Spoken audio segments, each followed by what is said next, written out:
বন্ধুরা, টোটোওয়ালা ব্লগস, কবির খান টোটোওয়ালা ব্লগসে আপনাদেরকে স্বাগত জানাই। আজকে আবার একটি নতুন ভিডিও নিয়ে আপনাদের সামনে হাজির হচ্ছি। এই যে এটা হচ্ছে শিব মন্দির, এটা হচ্ছে শিব মন্দির, রাজার আমলের পুরনো মন্দির। সেই মন্দিরে, এটা যেহেতু রাজার শহর কুচবিহার, আর রাজার শহরের মধ্যে এই একটি মন্দির রয়েছে যেটা অলৌকিক মন্দির বলা চলে। এই মন্দিরের ভিতরে কিছু রহস্যময় আর কিছু গল্প রয়েছে। সেসব বন্ধুরা আমি আপনাদেরকে এই মন্দিরের ভেতরটা দেখাবো। মন্দিরের সাইডে চারপাশে যতগুলো ঠাকুর রয়েছে সেগুলো আপনাদেরকে আমি দেখানোর চেষ্টা করব। এই যে আমরা মন্দিরের সামনে চলে এলাম। এই যে হচ্ছে মন্দির, এটা হচ্ছে শিবের মন্দির, এটা হচ্ছে পুরনো মন্দির। আর এই মন্দিরের উপরে গাছ আছে, দেখুন বট গাছ, তার ভিতরে হচ্ছে শিবের মন্দির রয়েছে। সেটাও আপনাদেরকে আমি ভালো করে দেখানোর চেষ্টা করব। এই যে দেখুন বন্ধুরা, এটা হচ্ছে শিবের মন্দির। এই যে মন্দির, গাছের ভেতরে অলৌকিক মন্দির এটা। এই মন্দিরের ব্যাপারে অনেক ইতিহাস রয়েছে, অনেক কথা রয়েছে, যেগুলো বন্ধুরা আপনাদেরকে আমি যতটুকু পারি আজকে অতটুকু চেষ্টা করব আপনাদেরকে দেখানোর। এই যে বন্ধুরা, এই যে সেই অলৌকিক মন্দির, এখানে দেখুন শিব ঠাকুর রয়েছে। এই যে বন্ধুরা, এটা হচ্ছে শিবের মন্দির। এই মন্দিরের ব্যাপারে বলা যায় যে শ্রাবণ মাসে এই শ্রাবণ মাসে প্রচুর পর্যটকের ভিড় হয়। দূর দূরান্ত থেকে লোক আসে এই মন্দিরের দর্শন করার জন্য। এই মন্দিরের কিছু রহস্যময় কাহিনী রয়েছে, সেগুলো বন্ধুরা আপনাদেরকে আমি যতটুকু পারি অতটুকু জানানোর চেষ্টা করব। এখানে আরও মন্দির রয়েছে। এই যে দেখতে পাচ্ছেন, বহু পুরনো মন্দির, এটা রাজার আমলের মন্দির। এখানে আমরা বড়দের মুখে শুনতে পারি। এই যে এখানে কালী ঠাকুরের মন্দির রয়েছে। এই যে দেখতেই পাচ্ছেন বন্ধুরা, এটা হচ্ছে কালী ঠাকুরের মন্দির। এই যে পাশে রয়েছে আরেকটি মন্দির।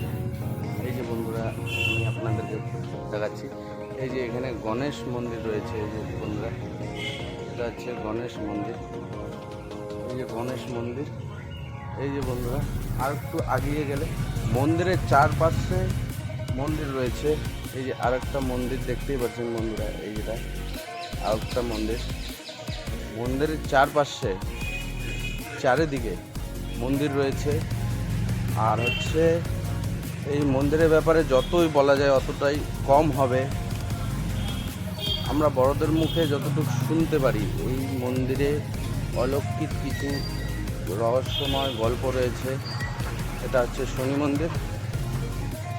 এখানকার যে পুরোহিত মশাই আছে, উনি আমাদেরকে কিছু গল্প শোনাতেন, যে এটা হচ্ছে কতটা পুরনো মন্দির, বা এখানে কী কী অলৌকিক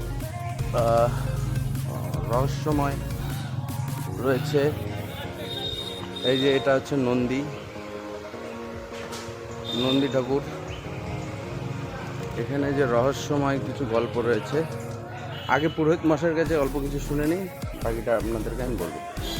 তা ঠাকুর মশাই, আপনি একটু বলুন যে এখানে এই মন্দিরটা কত সনে হয়েছে বা কি অলৌকিক, একটু আপনি বললে খুব ভালো হবে। এই মন্দিরটা প্রায় আজ থেকে 600 বছর আগের পুরোনো মন্দির, কিন্তু এই যে বাইর হয়েছে 50 বছর হইল। আর এখানকার মালিক হলে নিজে বাবা ভোলেনাথ নিজে, বুঝছো।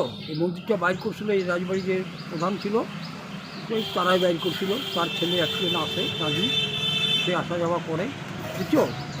আর আমি বাবার সেবা করি, বাবার লোক আমি, এইটুকু বলতে পারি। আমি অলরেডি ব্রাহ্মণ না, আমাকে বাবা ডাইকে নিয়ে আসছে, দেখে আসছি বাবার কাছে, আজকে বাবাকে সেবা করতেছি, বাস এটুকুই আমি বলতে পারি। এছাড়া আমি কিছু বলতে। এই ভিডিওটাকে আমি ইউটিউবে আপলোড করতে পারবো? হ্যাঁ পারবা, কেন পারবো না, সবই বাবার ইচ্ছে। আচ্ছা, ঠিক আছে, আপনাকে অসংখ্য ধন্যবাদ। তো পুরোহিত মশাইয়ের কাছে শুনতেই পারলেন যে এটা কত বছরের পুরনো মন্দির।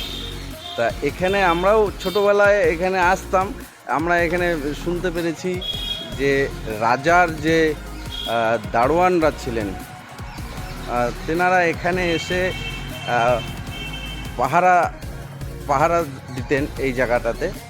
তো একজন রাজার সৈনিক ছিলেন, তেনার বাড়ি এই বাঁধের নিচেই ছিলেন। তো সেই বাড়িটা আজকে আমি আপনাদেরকে দেখাতে পারছি না বন্ধুরা।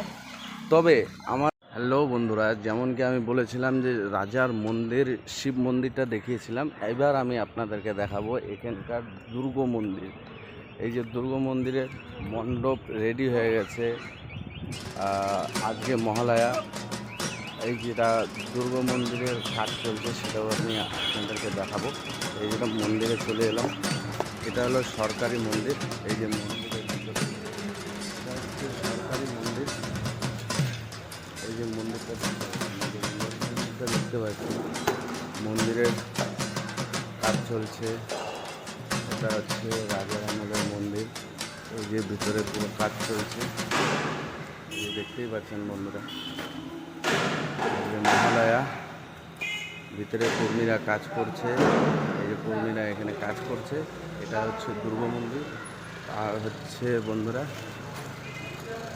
এই যে এখানে এটা হচ্ছে রাজারাম মলের পুরনো মন্দির। রাজামশাই এখানে আসতেন পুজো দিতে। এই যে মন্দিরের কুচবিহারের সব থেকে পুরনো মন্দির দুর্গ মন্দির। আর দুর্গা পুজো আজকে মহালয়া। এই যে মহালয়ার এই যে মন্দিরের কুচবিহারের সব থেকে পুরনো মন্দির দুর্গ মন্দির। আর দুর্গা পুজো আজকে মহালয়া। এই যে মহালয়ার এটা হচ্ছে পুরো জায়গাটা, এই যে দেখতেই পাচ্ছেন, এটা হচ্ছে দুর্গা মন্দির। আর ব্লগ, নিত্য নতুন ব্লগ পাওয়ার জন্য আমার চ্যানেলটাকে বেশি বেশি করে বন্ধুরা আপনারা সাবস্ক্রাইব করে দেন, লাইক করে দেন, শেয়ার করে দেন। বন্ধুরা আমার ভিডিও ভালো লাগলে আমার চ্যানেলকে সাবস্ক্রাইব করে দেবেন। আশা করি বন্ধুরা আমার ব্লগ এখানেই আমি শেষ করছি।